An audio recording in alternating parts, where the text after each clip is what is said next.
Good afternoon, ladies and gentlemen. My name is Ghaida Arenawi Zabi from Nazareth. I'm the head of the Academic Center for Impact Investment and Entrepreneurship at the Coleman College in Rishon LeZion, Makhlaya Minhal. And we will start now our panel. I understand that we have some sort of a movie that we... No movie, okay. Okay. I'm sorry.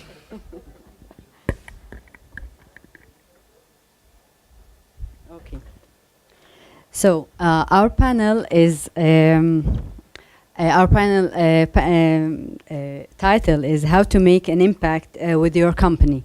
And before we go to our panelists to hear about their work and the impact that they are doing, I want to start with the following numbers. Mainly since tomorrow is is March 8th, which is the Day of Women's Rights. Yay! No. Please, all men here, stop crying and whining, please. Okay. So, do you know, or did you know, that according to Boston Consulting Group, companies with strong female leadership on their board demonstrate above 35% of return on equity compared to others? 1. 2. Did you know that according to a McKinsey study, achieving full gender equality in the workforce could boost global annual GDP by $28 trillion by 2025, by the year of 2025. 3. Did you know that according to a review of the Morningstar Association, for 10-year performance record of 8,000 mutual PMs, only 9% are women? And last, did you know that according to Cambridge Association review, women have only 77% to access to financial services men have. Okay, why am I bringing you all these amazing numbers? Mainly because I believe that impact investing could be one great solution to this issue, to the issue of inequality financially in the gender area in the world.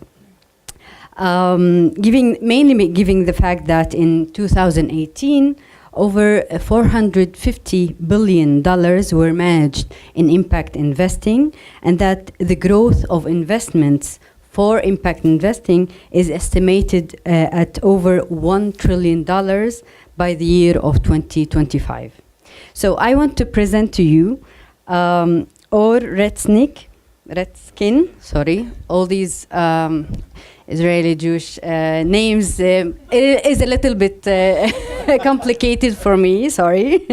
CEO of iControl, Alex Kaplun, CEO of Futuring Up, and Lior Ben Yaakov, VP Business Development of CropX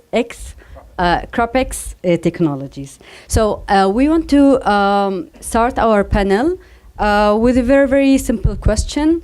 I hope that we can dig in more in the next round of questions. So please, each one of you, present yourself, your company, your work, and also to talk a little bit about impact of your work. How do you see it? How do you measure it? And then we will go on the more interesting questions. Thank you. Okay, so my name is Redskin. I'm the CEO and co-founder of iControl. We're developing the first communication device for ALS patients that is wearable and based on AI technology. A bit about our company. So we established the company 3 years ago, and today the iControl is inside the Israeli Health Basket and also inside the NHS funding. The unique thing about our device is the fact that Today, communication devices for ALS and other locked-in patients are based on, it's actually a computers. And when you think about this solution for patients today, so when they wake up in the middle of the night, they don't have the computer in front of them in order to communicate. And when they go outside, the same condition. And the fact that eye control is a wearable device, so they can wake up in the middle of the night today with our device. If the room is hot, if they are choking, they can directly communicate. Device can control also other smart things inside the room through Bluetooth connectivity or Wi-Fi. And the idea, our vision is that every locked-in patient and any other paralyzed patient will be able to wake up in the morning, start communicating, move to the wheelchair, control the smart house. And if you think about that, a wearable device for this condition, this is the solution, this is how it should be. Today we're also expanding to the hospitals and inside the ICU, for example, for ventilated patients with the same need for communication. If you think about that, for any ventilated patient inside the ICU, rehabilitation center, etc. And a bit about where we see the impact. So the impact of eye control is in 3 different ways. First, for the patient. The ability to communicate is something that really gives the hope and the reason to live for millions of patients with our product. Second, to the caregiver. If you think about the responsibility that today a caregiver has, once the patient is going to sleep, so he's out of communication. Someone needs to be close by, or every night is a night of fear, according to the patients, because they don't have any communication. So having a device like eye control for the nighttime changed the whole idea of every patient's lives and the caregiver, and of course for the family, the friends, the ability to communicate can really change the lives of the whole family and friends. So on. Why did you build this company? 12 years ago, my grandmother passed away from ALS. This is how I started. In my background, I'm from the fields of physics and finance, so I was in other areas, and I started to volunteer in the Israeli NGO together with Shai Rishoni.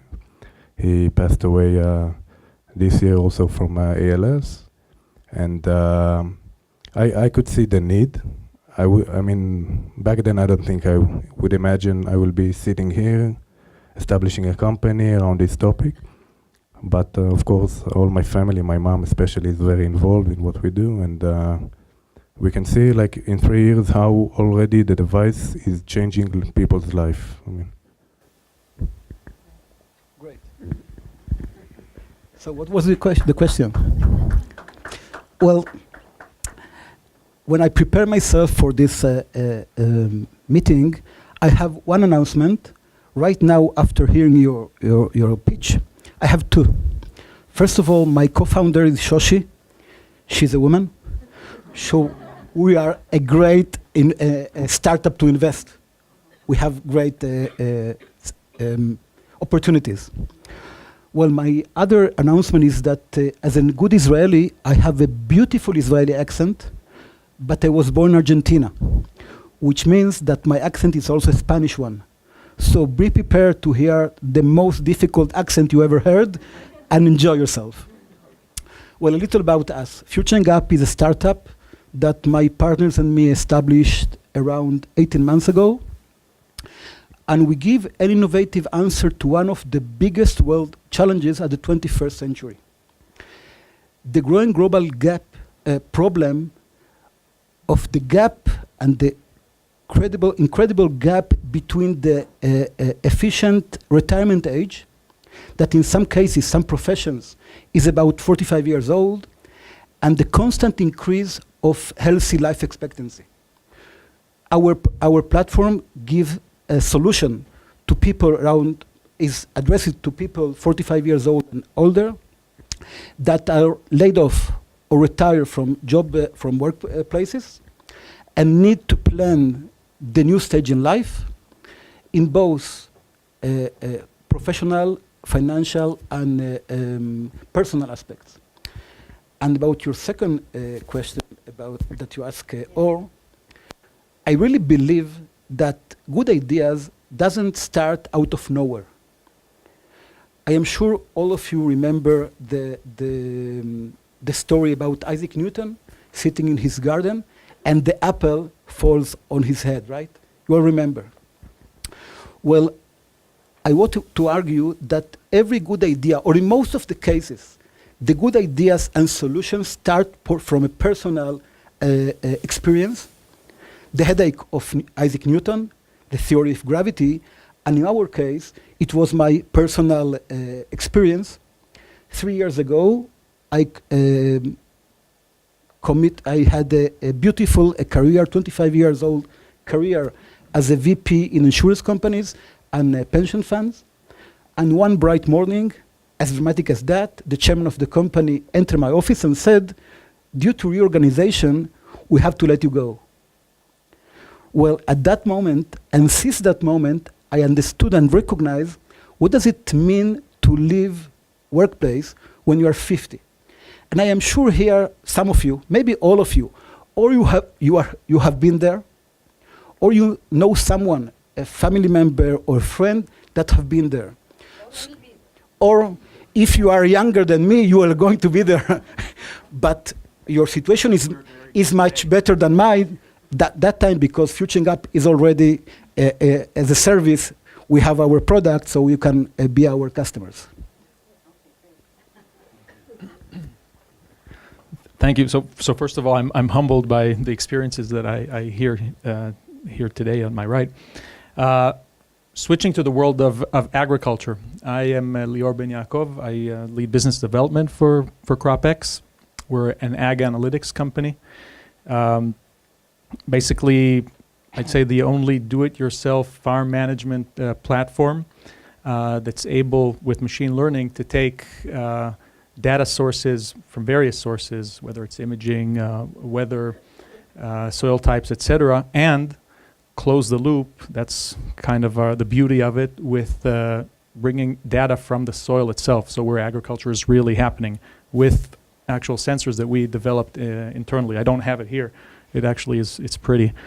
Now what this does, if I'm the end user, the farmer, I'm helping them optimize their inputs into the field. So again, if we think about the macro level, it's almost a cliche now, but it's actually real. Resources are limited, population is growing, we have to feed everyone, and what we're seeing is that there are a number of industries or technologies that are trying to attack this problem in various ways. You see places where you'll see some urban and vertical agriculture because land is becoming limited, and GMO was part of it, and previous agricultural revolutions like mechanization and GMO, all of that, ways to attack it. We are currently in the most recent agricultural revolution, and I think it will still go on for a number of years, in digitizing, so using information and data in order to work more efficiently.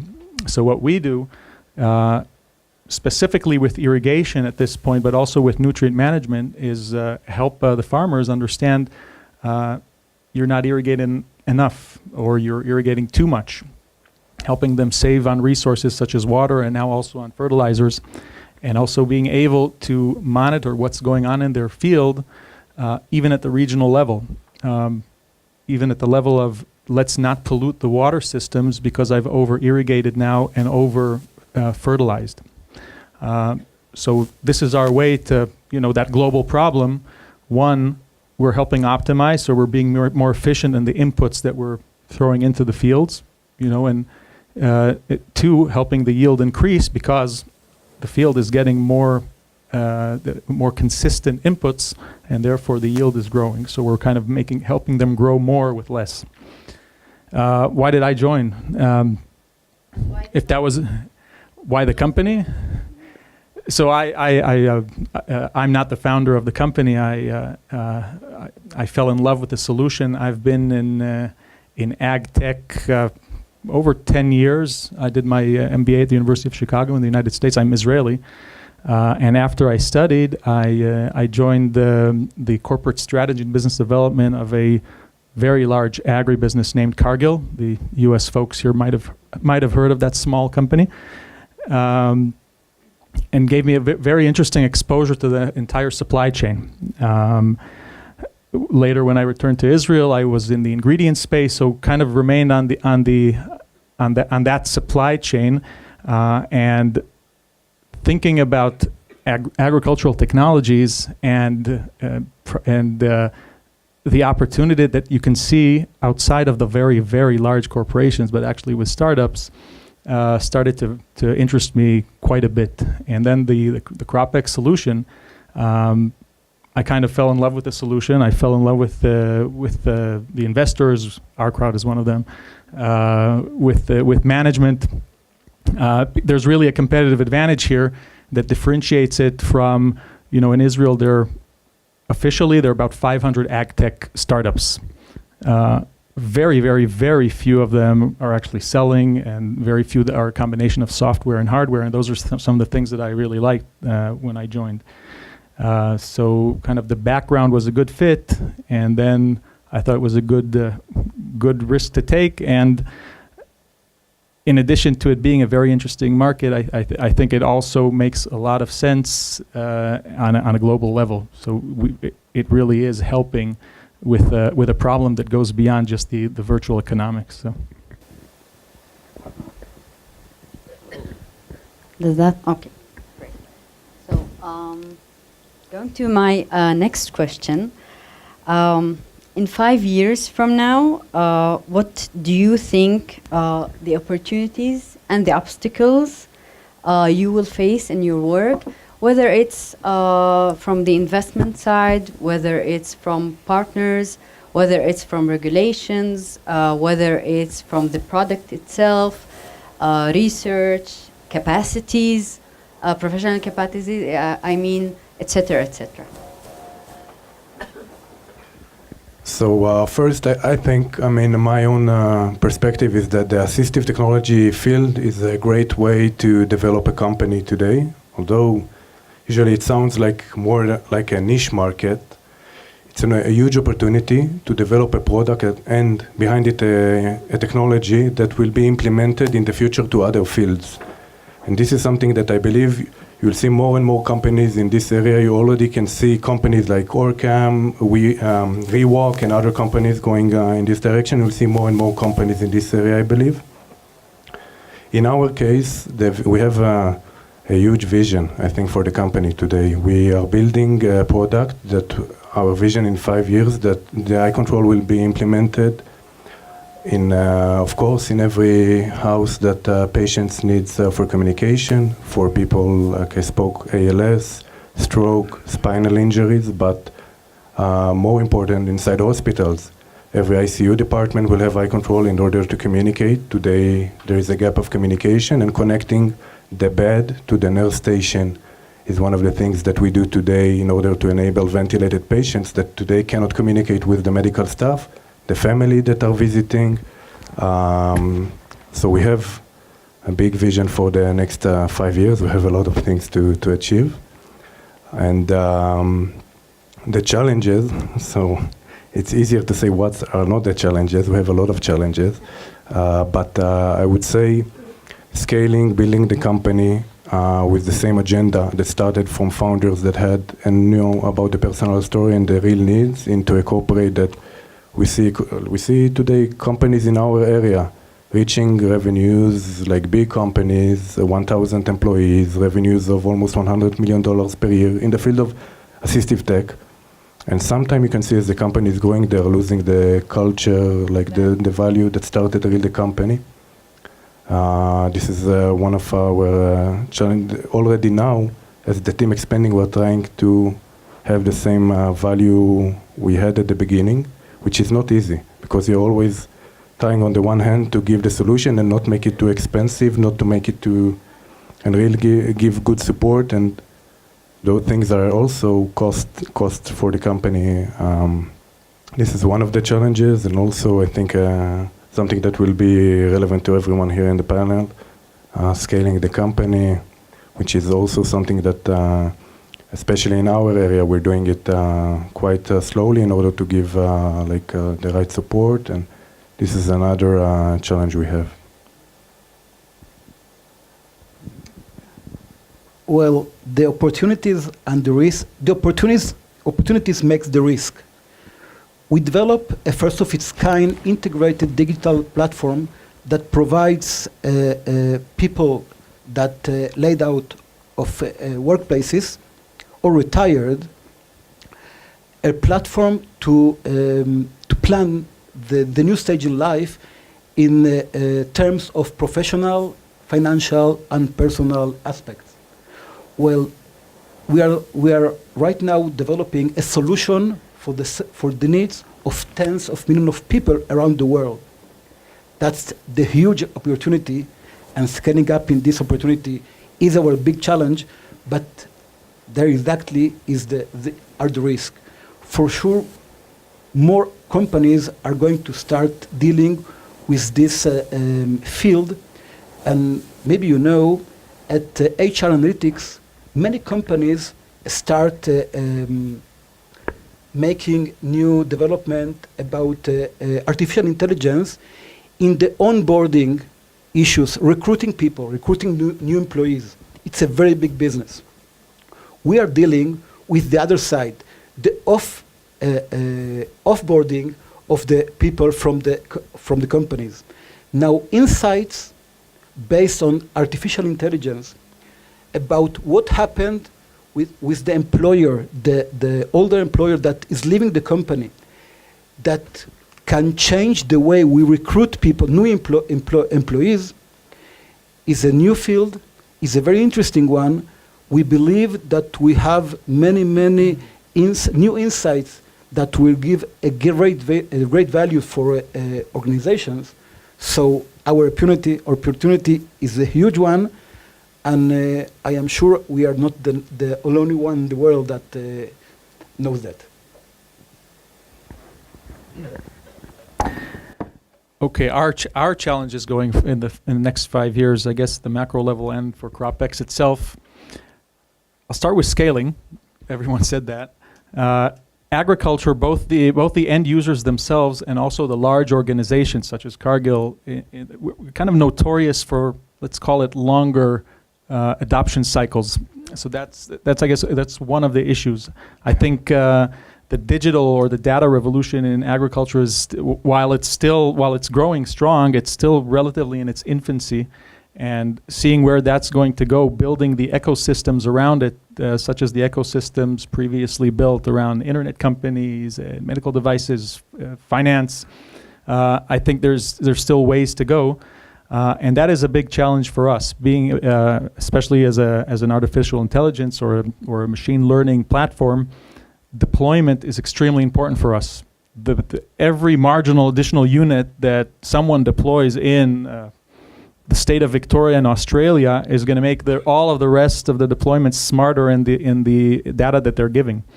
So deployment is really one of the biggest challenges for us, especially in the next 1 or 2 years, and I think that's a challenge for other companies in our sector.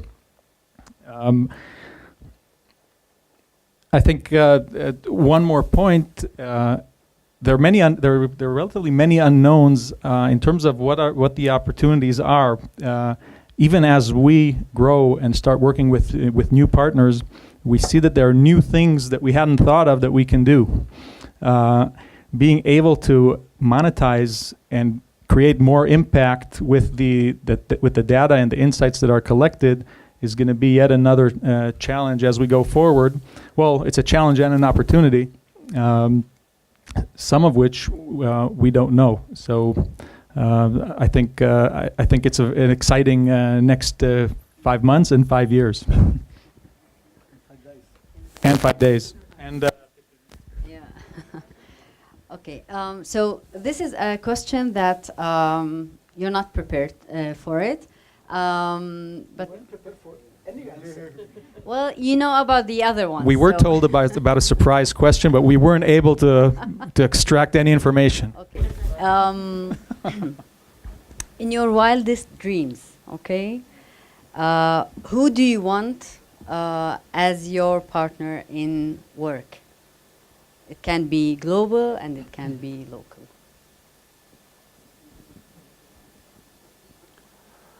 So we have a lot of. Okay. We have. Okay. We have. I think for a company like us, I can think of not even one partner to go with and scale our company together with. I would say there are a few even like corporates today that we're speaking with that hopefully we will be able to work together, and that will be like achieving one of those dreams. As we will need at some point either to do it ourselves, scaling in every hospital in every place in the world, or we will find the right partner that will work with us and do it with us with his marketing channel, the distributing abilities.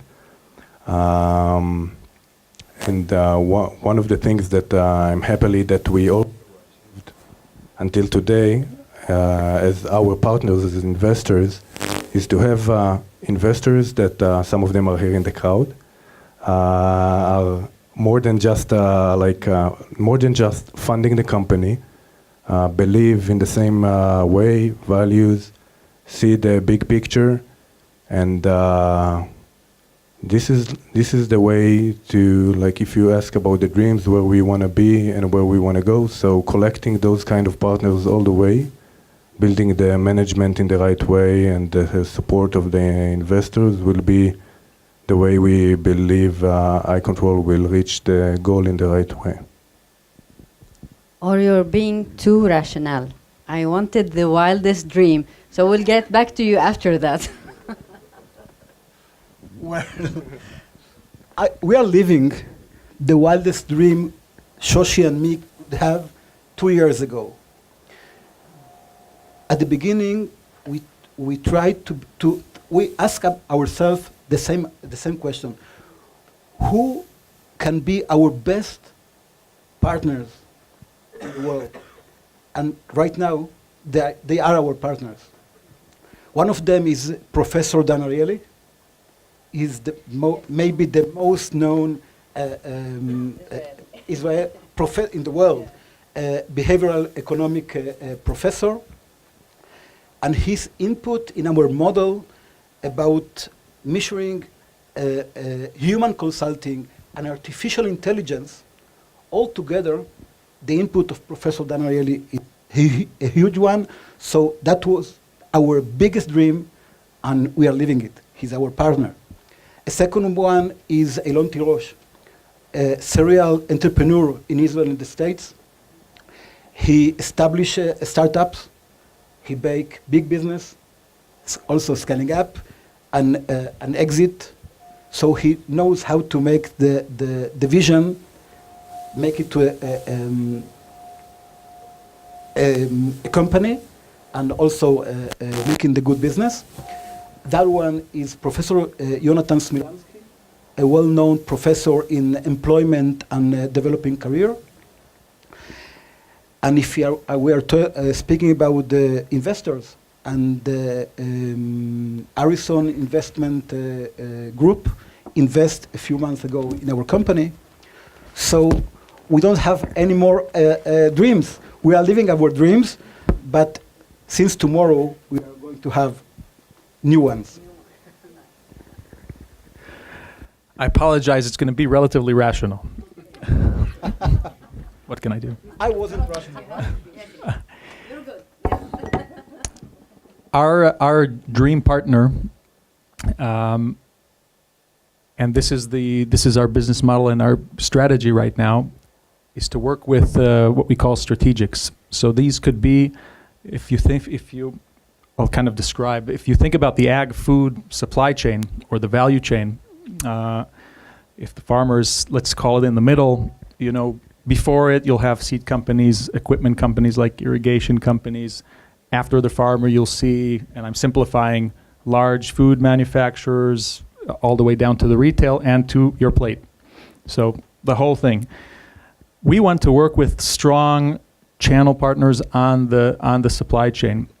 those could be my ex-company that have significant touch points and influence on the whole value chain, which can allow us and allow thousands, hundreds of thousands, and millions of growers globally increase what they're doing, get us the ability to collect significant amounts of information in order to improve and also monetize at the organizational level. So it could be a Cargill, it could be an equipment company such as the Israeli Netafim, who are actually interested in us. It could be large co-ops that are out there, like in the United States and in Australia. Large food manufacturers such as a Nestle, who have extreme interest in sustainability of the supply chain, knowing kind of what happened and, first of all, what's in the brands that they're manufacturing, and how those brands came to be in terms of all the way back to how it was grown. So, there are all kinds of discussions out there, palm oil and how it was grown and where, and are we competing with rainforests and urbanization, all these kind of things. So these are these large corporations, large strategic partnerships that can help us get to market as a small growth phase company that will not develop its own distribution channels. These would be the dreams.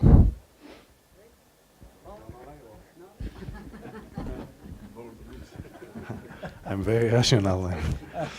Well, we used to have like this dreams of maybe having like one of the more famous ALS patients to work with our device. We were in touch also with Stephen Hawking back then. I mean, it didn't work out, unfortunately. But maybe Steve Gleason, who is one of the famous he was an NFL football player, and he did a Super Bowl commercial, I think 2 years ago. So maybe doing that with the eye control in the next Super Bowl game. You see, this is nice. Okay, so before we go to you for to present some questions, I have one last question, a quick one regarding measurements, the impact of your work. What indicators do you look at through the process of your work on the impact of your work, whether it's on sustainability, whether it's on social health issues, etc., etc.? So at this point, I must say, like, I'm also researching myself the field of impact. I'm trying to find the right formula to do it, because I think this field is still evolving to find the right way to measure impact, because there's so many different impact companies, and how do you really measure impact? And at our company, I must say, like, we feel we look on the people that we work with, we see the impact that we do, but I mean, when we calculate that, we have we calculate that when we show it to hospitals or other centers, on the time we save, on the communication, like the well-being or miscommunication that might happen. But we would love to still develop our impact model in this area, because there's a lot of methods. And personally, myself, and I was visiting also the Oxford Center, the Skoll Center, and there's a lot of different ways today.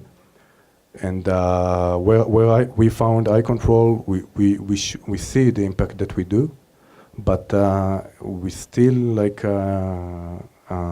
try to find where is the real formula to measure, how to measure the eye control.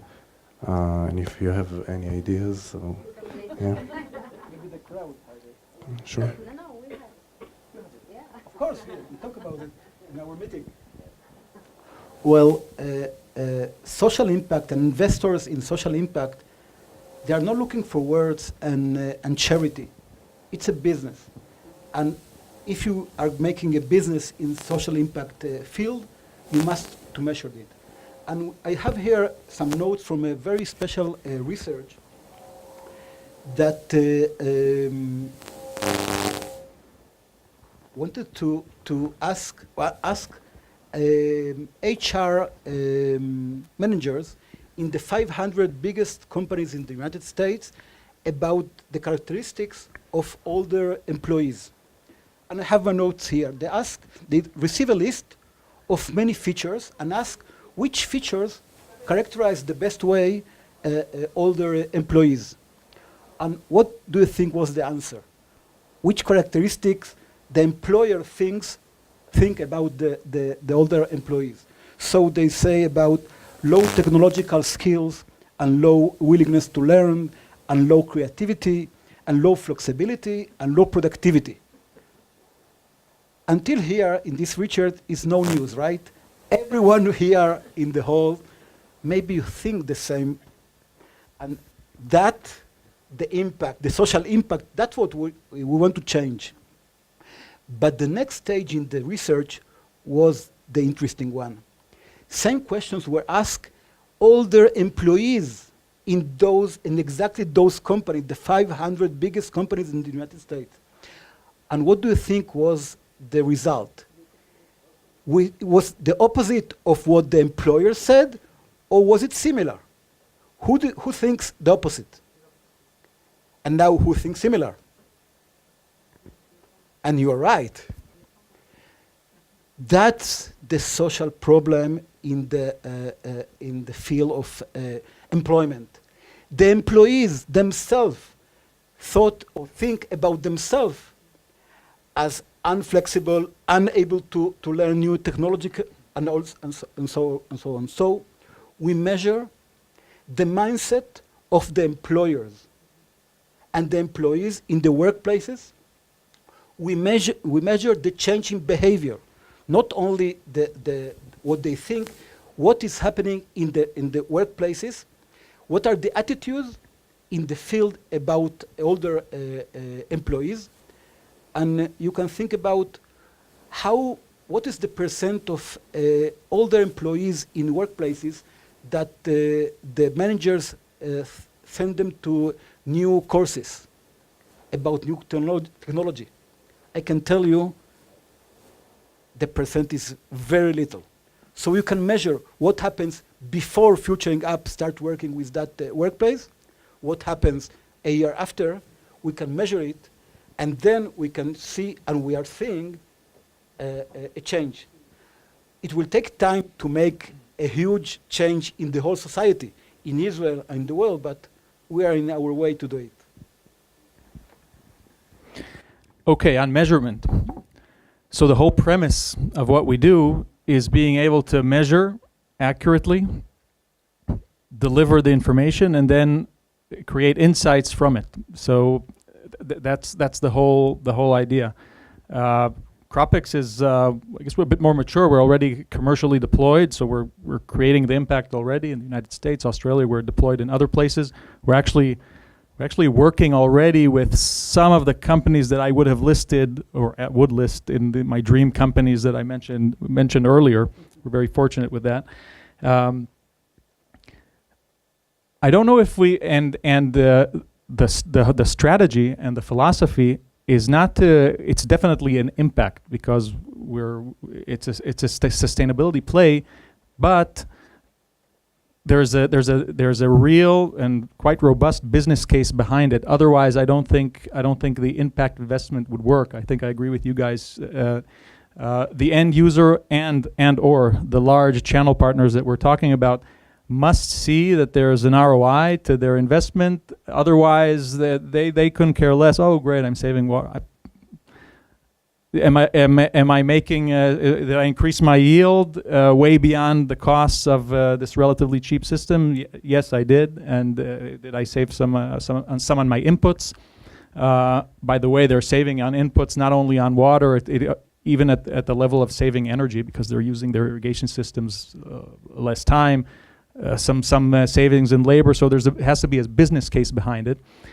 And the third pillar of how we measure, it's very important for us at CropX to actually experiment with third-party back.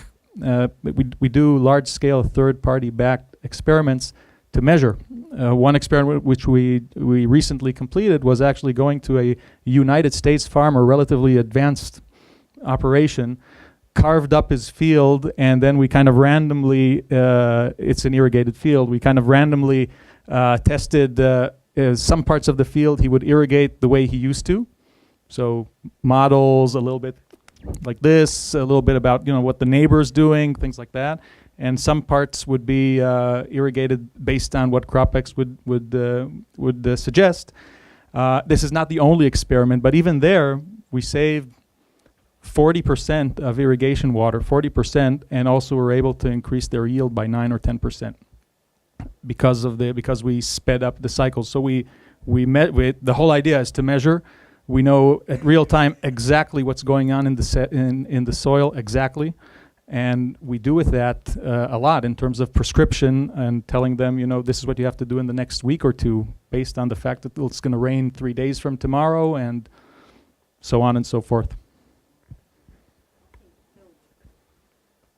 Thank you very much. Time for your questions. You need the mic or?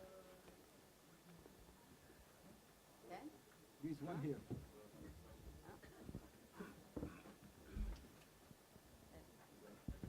Thank you. I have a comment and then a question. The guy in the middle, your dream should be 4 letters, AARP. It's as simple as that.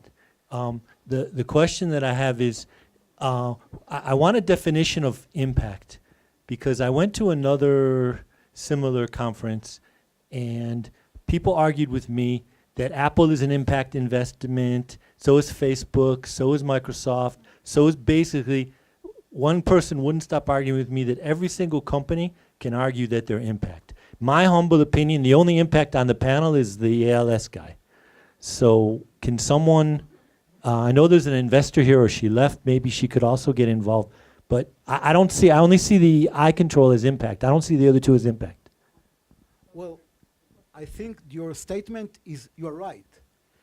Maybe everyone, and maybe Lee here can have the exact answer. Every company that sells a product or a service can say they are making an impact and a change in the life of their customers, and you're right. I believe my answer is, and my co-partner and all my partners in the company, we start by thinking, how can it be that people at the age of 50 are laid out of companies, of workplaces, and the society, the governments, other workplaces can't make it possible for them to re-entering the workplace. That we start from that problem. Right now, after a time, we thought, and right now we know, it can be changed. But you can change it by changing the mindset of the employers, changing the mindset of the employees, and we have right now the model to make it possible. Instead of that, of course, we are a company as a business. We want to make money, but we want to make money, and I can tell you my point of view. I want my grandchildren to live in a different world, and they are going to be able to say that their grandfather make a little change to make it happen. So that's okay. About your statement. In addition, we have, I brought a secret weapon that she is the impact specialist. Her name is Lee Scholar. Hi. So I've been in the impact investing world around 11 years, and your question is a good question. I think the main idea we need to understand when we're talking about impact investing is that is an investment strategy. It is not about the ventures themselves. Of course, every company operating in the world hires people, has an impact. You're giving someone a salary, you have an impact. It doesn't even matter what the product is. That's why when we talk about impact investing, we talk about an investor, financial investor, who has added another layer to their investment decision, which is not only the risk and the return, but also a methodology around the impact they're making. including what is the problem they're trying to solve, and how does he know that he solved it, which is the measurement answer. And so, indeed, these companies are mostly, they're relevant for impact investors that are dealing with the issues or the challenges that their products are addressing. They're not relevant, just in general as, for any investor, but an impact investor that cares about sustainability in food would definitely see CropX as a good investment and so on. Sorry. Thank you. I would just want to make a comment and then, of course, follow them. I think this event in the morning started by a statement, says, do good, but do well. So it means that even if you are dealing with an impact companies, it doesn't mean that you cannot create a good profit. So I think each one of them has creating a good impact of the world. We can argue about what is impact for investors, but I think each one of them presented a really nice idea about how they make it good in different aspects. It can be either diseases or dealing with what we call a 45 years age, how we deal with a new market, or agri-tech, or whatsoever. But I think each one of them has an impact on the society, even though they are like profitable companies. How do you see Apple as the impact? What? How? People that can't have a computer in Africa Okay, so I understand that. I understand that, yeah, that this is an ongoing discussion, and it's not only in this room, but in every aspect of when we talk about impact. Do we have another question? Yes, Lee. It's for Lior, actually, and I was wondering if you guys also target smallholder farmers or developing countries, where most of the unused arable land is today. So the answer is yes. It's kind of a matter of priorities and where we are in terms of our commercial deployment. So we only began commercializing and selling product in mid-2017. We've gained a lot of way. Because the solution is very intuitive and it's a do-it-yourself installation, it actually makes a lot of sense not only for the large, Midwestern farmers, but actually does work well for smallholder farmers. So some of the discussions we're having with some of those dream companies is being able to collaborate and taking what is sometimes on large farms huge infrastructure around irrigation and mechanization and also monitoring in terms of the entire IoT and sensing capabilities. Something that is too much, it wouldn't be relevant for some of these areas of the world, and kind of downgrading it into a combined solution that makes sense for someone who has 5 acres in India. So that's also another area where we're going to go with the right partner. I don't think we would do it alone. Yeah.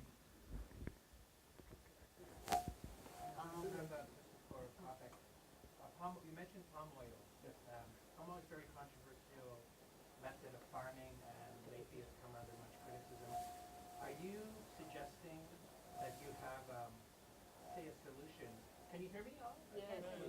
My voice. I was in theater school before, so hopefully. Are you saying you're suggesting a solution to the deforestation that's happening and the loss of soil in the countries that are heavily involved in palm oil? Well, that would be, sorry, that would be, that's a huge statement. I don't think we have the solution to stop deforestation. I think we're one of the solutions, and there are other types of solutions that I've kind of discussed earlier, kind of attacking this global problem from many ways that can help with that.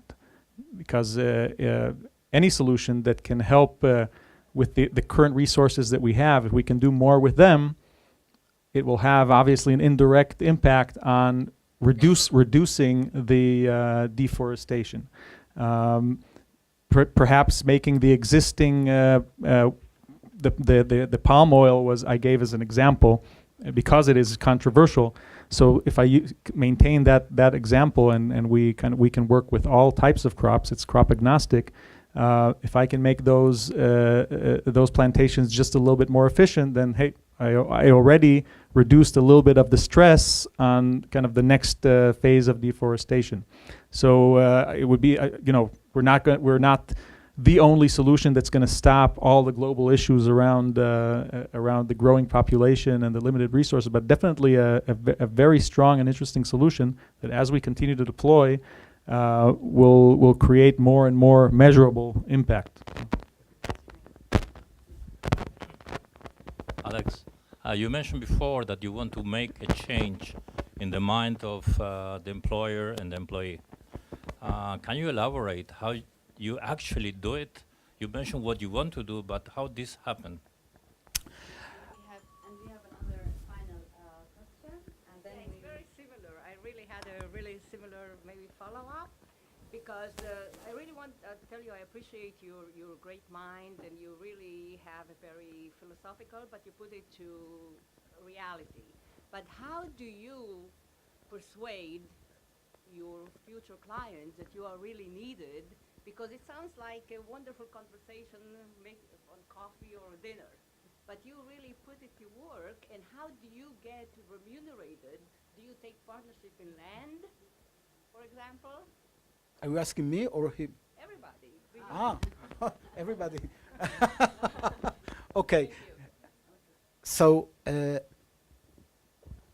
our business model is a B2C, which means the employer buys our product for his employees. And he buys this product because not almost, a large number of employers that were at the moment of firing an older employee, they have budgets to make this process easier and making it possible for the entity, for the organization, working on with no difficulties, with employees unions, and so on and so on. So we are there to give the employer our service. At the moment the employee leaves the entity, the organization, and we are there with the employee since that moment and the months after. The employer receives insights about the process that employee left past since that moment. And the most important thing for the employer, and that's why he pays the money, he receives insights about the culture, the problems, the opportunities that fill the employees inside the company, and then he can make better the recruits' ways for the future. and then we can wrap. So how do we make money? Big question. On our end, it's actually not that complicated. There are various business models and also revenue models. I think in the near future we'll switch to a real true SaaS, where farmers will get the hardware and the application software for monthly fees. They'll be able to, and that's how we'll get that's how the revenue will work. It might happen through a channel partner, or so a true SaaS model will probably be in the near future. Right now we have some sort of a hybrid because we do have a hardware segment to our solution. So people actually buy the unit, and if it's a channel partner, they'll buy many, and we can work on various scale discounts and other types of models, because there's an actual business case here. People do see the ROI once they've deployed. I think also in the future, if I'm thinking about revenue models, right now we keep it relatively simple. In the future, we'll also go probably to being able to charge sort of by acre under management. So we already identify the actual fields that people are covering with image recognition. We'll be able to tell this is how much land we're now covering. We'll tell you how many physical units you need in the ground, and then we'll also be able to add layers. So, okay, you want automation, so $4 more a month. You want prediction, yield prediction, $2 more. So we're heading that way. I think in our case it's quite direct. For the home care use, like ALS, stroke, so like I said, eye control is already reimbursed. I mean, it is inside the Israeli health basket from this year, so they pay the full amount for every patient. Today already we have patients that have the eye controls paid by the Israeli government. In the NHS, same idea. We are already being bought by the system in England. And our model is not only by one-time payment, we also have cloud services you can download. We are working on more content, for example, audiobooks, music, albums, everyone hears it. Why not give those content directly here to the patient when he's in his bedtime? And inside the facilities, what's interesting, what we are doing now, is the fact that 6 million people are visiting only ICU departments in the States every year. Our real business model in the ICU is the disposables. It's the headset you need to switch for every patient inside. This is where our maybe biggest opportunity for this market. That's it. Okay, thank you very much for coming here and listening. Thank you, panelists. It was really, really exciting. And we'll see you again.